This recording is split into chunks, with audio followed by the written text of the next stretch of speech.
شہید ملت زندہ باد، شہید ملت زندہ باد، شہید۔ تھوڑی دیر اطمینان سے سنو، میں بیٹھنے کے لیے نہیں کہہ رہا ہوں کہ میں نے پہلے کا بیٹھنے کو جگہ نہیں، لیکن تھوڑی دیر سنو، بہت اچھے سے سننے، اللہ سلامت رکھے دین کو والوں، اللہ تعالیٰ آپ سب کو سلامت رکھے۔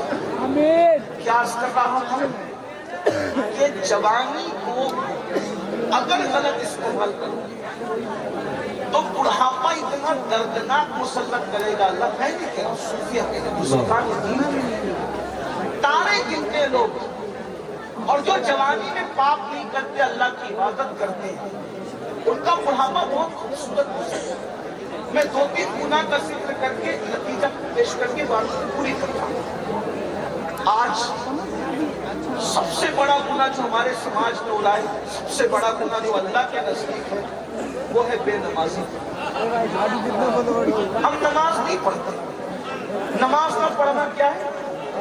زنا سے بھی بڑا گناہ ہے نماز کو چھوڑنا، قتل سے بھی بڑا گناہ ہے نماز کو چھوڑنا، لیکن ہمارے کانوں پہ چونی نہیں۔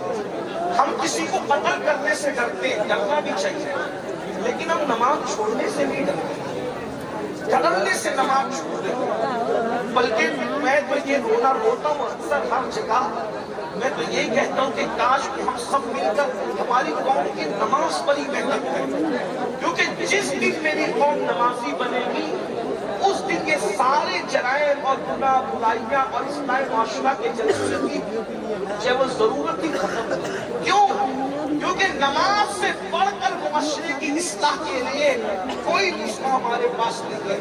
کسی مقرر کی تقریر میں اتنی تاثیر نہیں ہے جتنی تاثیر نماز میں ہے، کیونکہ میرے اللہ نے فرمایا اِنَّ الصَّلَاةَ تَنْہَا عَنِ الْفَحْشَاءِ وَالْمُنکَرِ، کہ بے شک نماز ہر برائی سے اور ہر بے حیائی سے روک لیتی ہے۔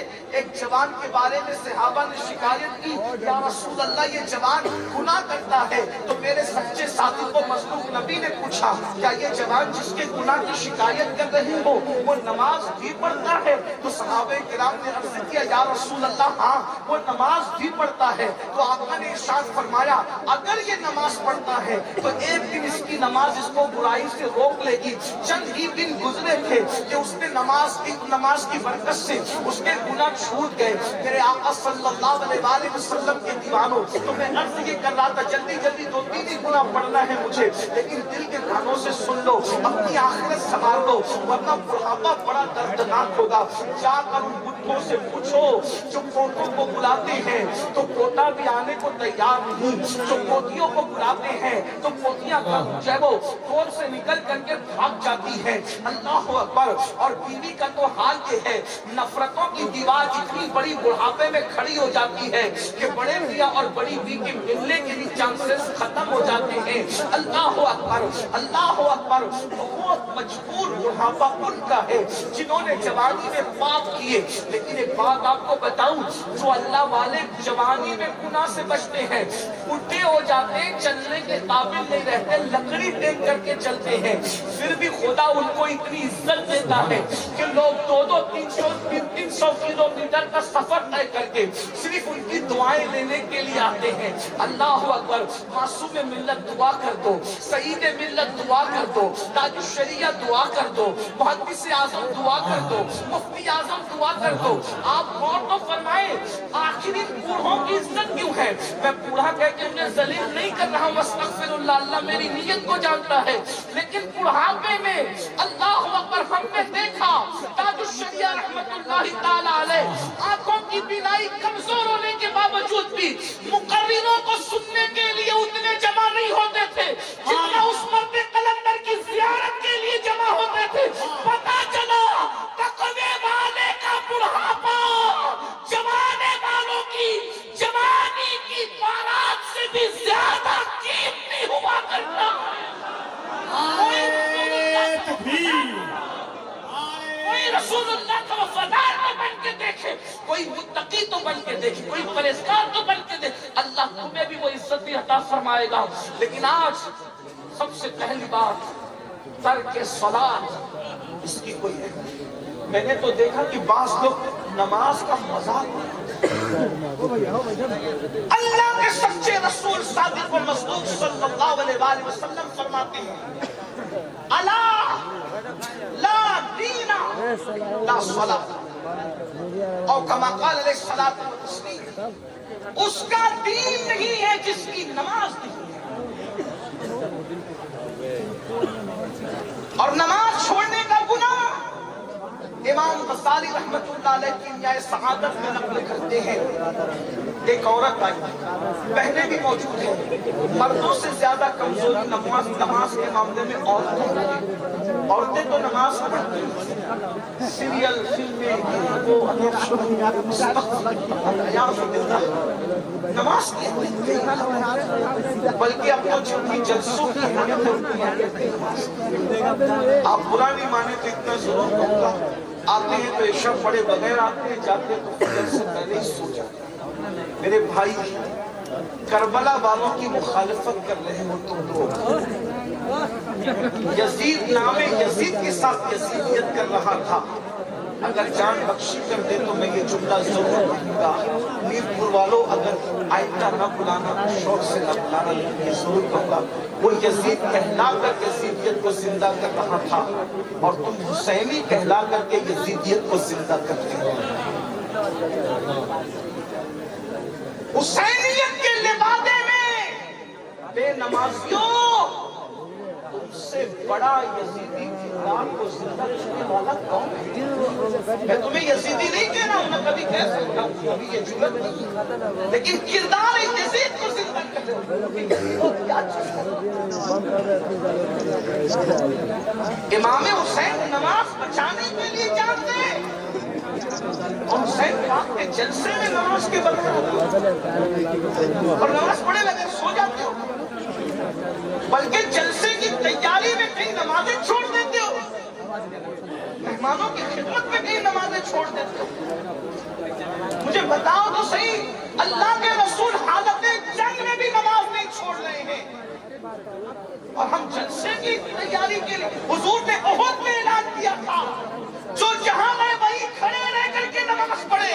خالد بن ولید سے کسی نے پوچھا، خالد تم نے تو مسلمانوں کا اتنا نقصان کیا پلٹ کر آنے کے بعد، بڑی تاریخ ہے احد کی، لیکن آپ ایک وہ بھی سنو، 50 صحابہ کو، جوانوں کو حضور نے ایک درے پر کھڑا تھا، اس درے پر جب وہ کھڑے ہوئے، اس چھوٹی سی پہاڑی کا نام ہے جبل روما، اور سنیے گا، یہ جو رونا رو رہے ہو نا، فلسطین اور چچینیا اور بوسنیا اور کشمیر اور یہ اور وہ رونا رو رہے ہو نا، اس کا علاج پیش ہے۔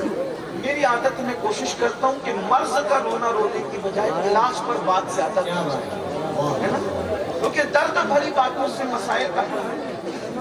یہ رافضیوں کا طریقہ ہے سینہ پیٹنا کہ قتل کیوں ہوا، قتل کیوں ہوا، وہ ابھی تک نہیں لگے۔ ہم لوگ پیٹنے والے نہیں ہیں، ہم لوگ کہتے ہیں کہ شہادت جو بھی ہے وہ ہم لوگوں کے لیے ایک تحریک ہے، ایک انقلابی راہ عمل ہے۔ تو رونا بہت زیادہ نہیں رویا کرو، علاج ڈھونڈو۔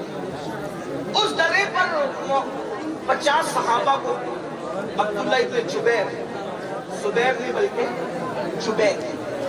جبیر، تھوڑا سا آج کل ہمیں تلفظ پر دھیان دینا پڑتا ہے، ورنہ وکیل بھائی پورا کے خدمت الحمدللہ اس بات اور ہم کو کوئی فرض اور اس بات کے فقیر ہیں، اور بس وہی لاج ہے، اور انہی کے ہاتھ لاج ہے، تیرے ہاتھ لاج ہے یا پیر، ہم تیرے دست گیر ہیں، تیرے ہاتھ کے نیچے کچھ جہاں بھی لاج آتی ہے وہاں بھی۔ بہرحال عبداللہ ابن زبیر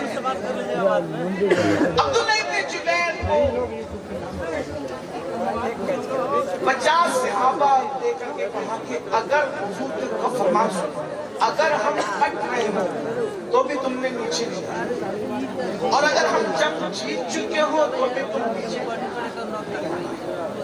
وہ کھڑے ہو گئے۔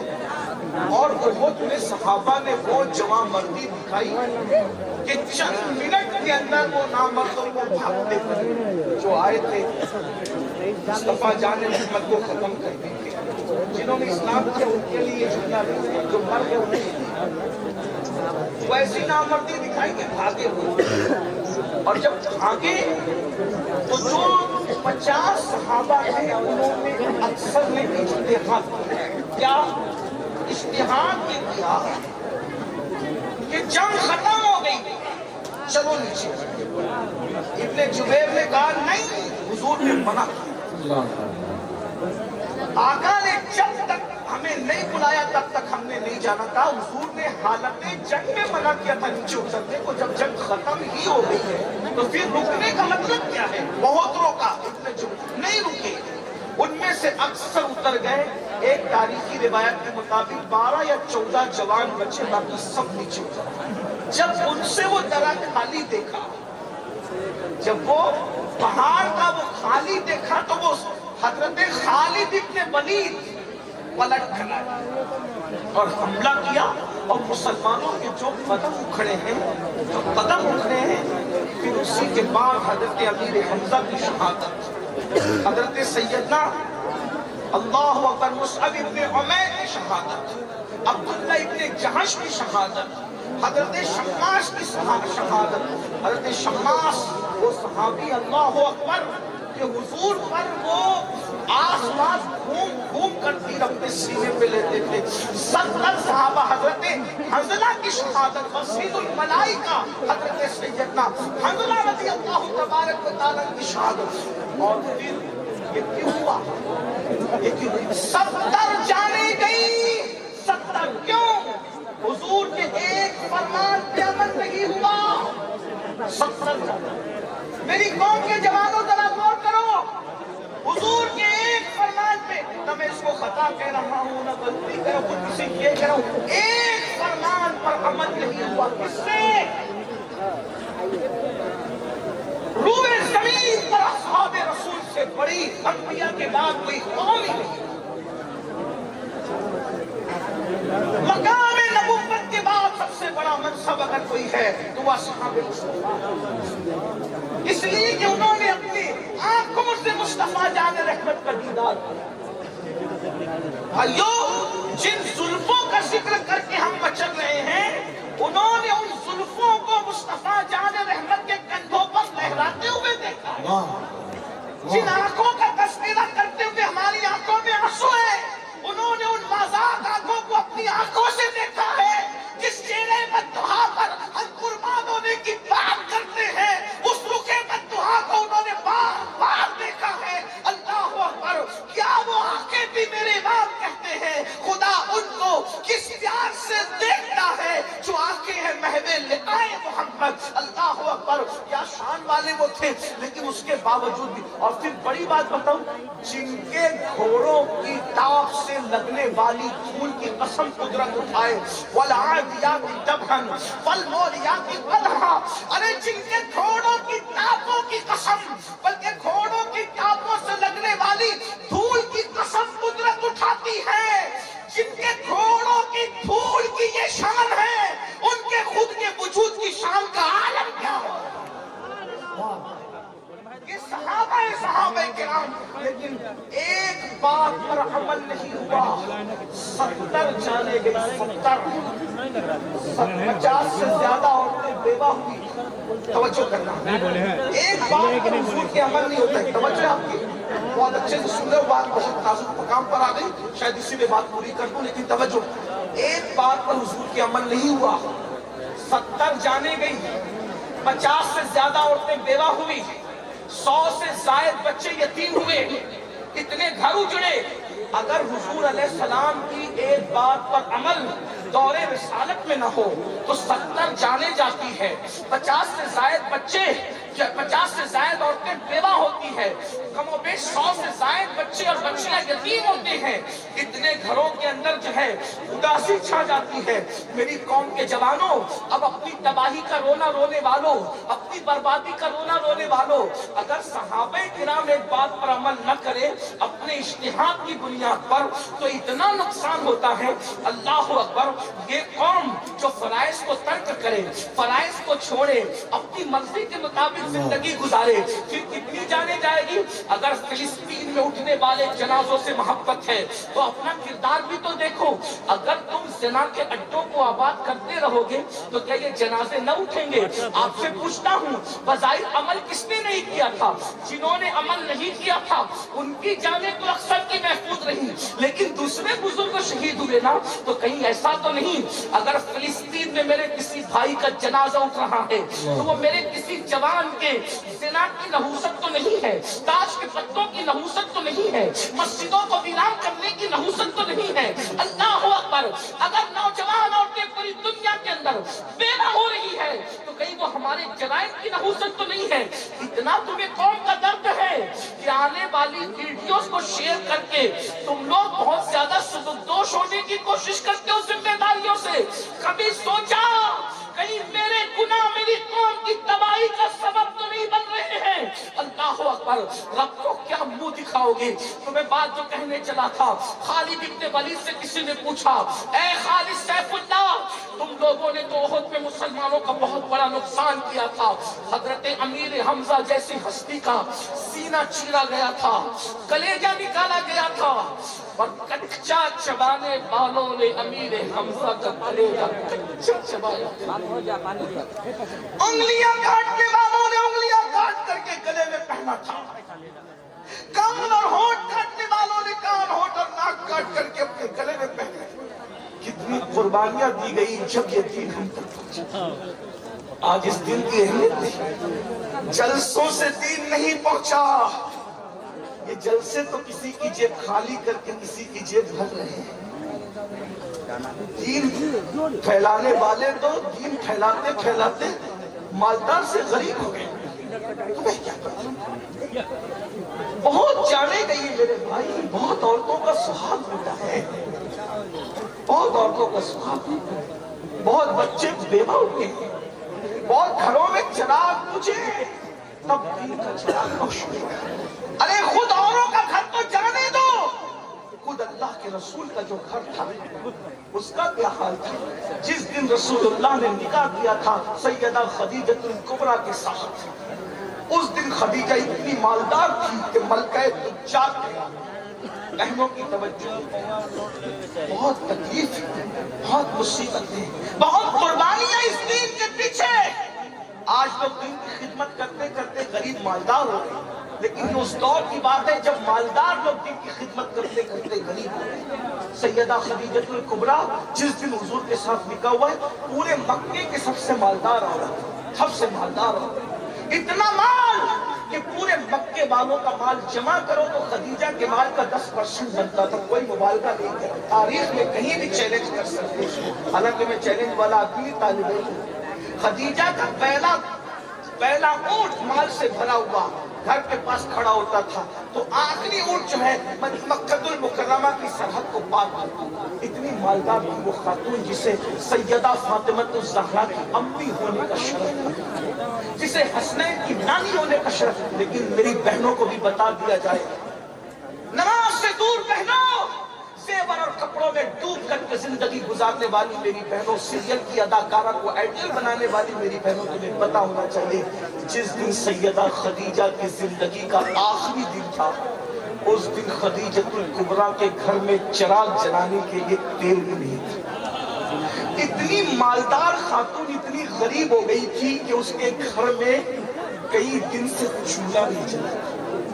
یہ دین بھی، اور یہ لوگ دامن پکڑ کے پوچھیں گے، اور میری قوم کے جوانوں، فجر کی نماز میں سونے والوں، موبائل کے اوپر رات میں گندی گندی فلمیں دیکھنے والوں، عورتوں پر باپ کی نظریں ڈالنے والوں، کبھی قرآن کو پوری زندگی پڑھنے کے لیے ہاتھ میں نہ لینے والوں، خدیجہ کی مفلسی تمہارا دامن پکڑ کر کے پوچھے گی کہ میں نے مال بھاؤ سے لگا کے خدا کے دین کے لیے ہم لوگ سہا، بتا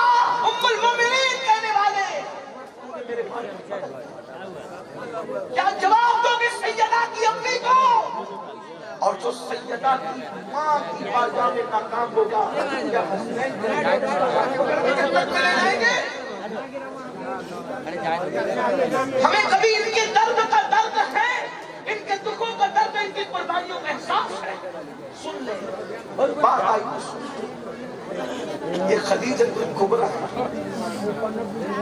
اتنا عرصہ ہوا کئی دن سے گھر میں چولہا نہیں جلا، اور آج زندگی کا آخری دن ہے، گھر میں چراغ کی روشنی جو لوگوں کے گھروں میں چراغ جلواتی تھی آج دین کے لیے اتنی بظاہر مفلسی آ گئی، بظاہر مفلسی آ گئی کہ آج اس کے گھر میں چراغ جلانے کو دیا۔ یہ بات مکے میں پھیل گئی کہ خدیجہ اتنی غریب ہو گئی، ملکہ تجار کہ دین محمدی کے لیے اس نے سب لٹا دیا، اور آج اس کے گھر میں چراغ جلانے دیر نہیں ہے۔ تو کسی ظالم نے کہا موقع کا فائدہ اٹھاؤ، غربت تو انسان کو کفر تک لے ہی جا سکتی ہے، تکلیف آدمی کو مجبور کرتی ہے، مجبوری کا فائدہ اٹھاؤ۔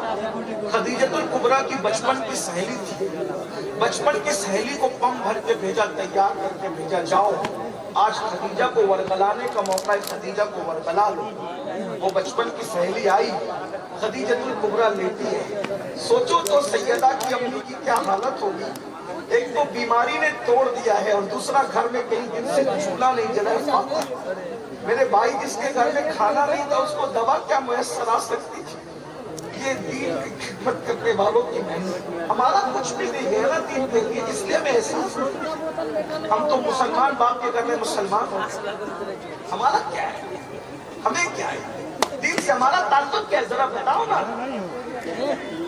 سیدہ کی امی کو دوا ہے، کھانا بھی میسر، بستر پر، اور پتہ ہے لوگوں کو راحتیں دینے والی آج ٹاٹ کے گولیے پر ہے۔ سہیلی آ کر کے سرانے بیٹھتے کا خدیجہ تیری بچپن کی سہیلی سن لے، اب عنوان کہیں اور جاتا ہے، اب اس بات کا موقع نہیں کہ میں اپنے عنوان پر آگے بات پڑھاؤں، لیکن بات آگے تو بات ختم کروں، ذرا توجہ کریں۔ آپ لوگوں کا میری طرح بھی میں بات میں ختم، انشاءاللہ پھر اس عنوان کو آگے کبھی بڑھاؤں گا، لیکن توجہ کر لیں آپ۔ سہیلی آ کر سکھانے بیٹھ کر کے کہتی خدیجہ میں تیری بچپن کی سہیلی ہوں، تو نے محمد کا ساتھ دیا تو میں تجھ سے دور ہو گئی تھی، لیکن آج پھر وہی درد، وہی دل، وہی طرف تیرے دروازے تک لائی ہے۔ خدیجہ میں نے سنا ہے کئی دن سے تیرے گھر میں چولہا نہیں جلا، تجھے بددعا لگ گئی ہے ہمارے معبودوں کی، بتوں کی بددعا، لات و عزا کی بددعا لگ گئی، تو نے محمد کا ساتھ دیا نا بتوں کی مخالفت میں، تجھے بددعا لگ گئی۔ دیکھ اتنی مالدار تھی غریب ہو گئی، کیا دیا محمد عربی نے تجھے، اتنی غریب ہو گئی، اتنی مفلس ہو گئی، تو لوگوں کو پالتی تھی، آج تیرے گھر میں کھانا نہیں۔ خدیجہ پورے مکے میں بات ہو رہی ہے، کیا خدیجہ کا انتقال ہوگا؟ مکے کا کوئی سردار خدیجہ کے جنازے میں شریک نہیں ہوگا، مکے کوئی سردار خدیجہ کے جنازے میں شریک نہیں ہوگا، کوئی خدیجہ کے جنازے کو فائدہ نہیں دے گا، کوئی خدیجہ کو اپنی زمین پر دفن ہونے کے لیے جگہ نہیں دے گا۔ اور اگر خدیجہ محمد عربی کو ابھی بھی چھوڑ دے آخری سانس سے پہلے، ہم اس کو عزت اور وقار کے ساتھ جیسے عرب کے سردار دفن ہوتے ویسے ہم ان کو دفن کریں گے۔ سہیلی آ کر کہتی خدیجہ تو میری جان، میری سہیلی، میری بات مان لے۔ اور پھر کہتی ہے یہ غربت، یہ تنگ دستی، یہ پریشانی، ارے تیرے شوہر کے پاس کفن بھی نہیں ہے تجھے کفنانے کے لیے، تو کس کی باتوں میں آ گئی؟ سیدہ خدیجہ الکبریٰ کل ایمان کی ساس، سیدہ کائنات کی والدہ، سرداران جنت کی نانی، سیدہ آمنہ خاتون کی بہو، سید العالمین کے نکاح میں سب سے پہلے آ کر ان کے حرم کو آباد کرنے والی ہم سب کی پہلی ام المومنین، جس کو عرش سے خدا سلام نازل کرے۔ تمہارے نزدیک تو کپڑے اور زیور سبھی ہے نا، لیکن یہاں مرتبہ تو دیکھو، ہے کائنات کی کوئی ایسی عورت جس کے لیے عرش سے سلام آتا، اگر وہ ہے تو وہ سیدہ کی امی ہے، سیدہ خدیجہ الکبریٰ۔ جب سہیلی کی بات سنی، طاقت نہیں تھی اٹھنے کی، مگر پوری قوت ایمانی نے پھر سہارا دیا، اٹھ کے بیٹھ گئی اور سہیلی کی آنکھوں میں آنکھیں ڈال کے کہا کیا بک رہی ہو؟ لاتو حبل کی بددعا مجھے لگے گی؟ ارے جو اپنی ناک پر بیٹھی ہوئی مکھی کو نہ ہٹا سکے ان کی بددعا مجھے کیا لگے؟ جو بولنا نہ جانتے ان کی بددعا، اور تم کہتی ہے کہ محمد عربی نے کیا دیا؟ ارے مجھے اتنا بڑا بنا دیا کہ محمد عربی کا خدا مجھے آسمان پہ سلام بھیجتا۔ اس سے بڑا مرتبہ کسی عورت کا ہو تو بتاؤ۔ کائنات کی ام المومنین بنا دیا مجھے۔ ارے 2 مرتبہ بیوہ ہونے والی کو جس نے ام المومنین کائنات کے لیے بنایا، اس سے بڑا مرتبہ کیا چاہیے؟ اور سن میری سہیلی، تو کہہ رہی ہے کہ میں نے نادانی اور بے خبری میں محمد کا کلمہ پڑھا، شوہر کی محبت میں پڑھا، میں نے ہمدردی میں پڑھا، میں نے مربت میں پڑھا۔ سن لے جملہ غور کرے خدیجۃ الکبریٰ کا، عقل و خرد میں کروڑوں مرتبہ میرے طلبوں کو بوسہ دیا تھا، تب کہیں جا کر میں نے محمد الرسول اللہ پڑھا، اور تو کہتے میں چھوڑ دوں؟ اور سن، جا کر ان مکے کے گنڈوں سے کہہ دینا وہ مجھے کانڈا نہیں دیں گے، مجھے ان کے کانڈوں کی ضرورت بھی نہیں ہے، مجھے آخری نبی کا کانڈا کافی ہے۔ اور اگر وہ مجھے کانڈا نہیں دیں گے تو فرشتے آئیں گے کانڈا دینے کے لیے، کیونکہ میرا شوہر مخدوم ملائکہ ہے۔ ملائکہ جس کے خدام ہے، میرے شوہر کی شان یہ ہے، مجھے فرشتے کانڈا دینے کے لیے آئیں گے۔ اور اگر مکے کی زمین میں مجھے دفن نہیں کرنے دیا گیا تو مجھے زمین غیرت میں دفن کیا جائے گا۔ میری سہیلی تو مجھے کیا ورغلانے آئی ہے؟ یہ بات ہو رہی تھی، اتنے میں حضور آ گئے۔ سہیلی کے ساتھ تنہائی میں یہ بات، اتنے میں حضور آ گئے۔ آقا نے سیدہ خدیجہ کے سر پہ ہاتھ رکھا اور ہاتھ رکھ کے پوچھا خدیجہ کیسی ہو؟ خدیجہ ہے نام میں ان کے اتنا اثر،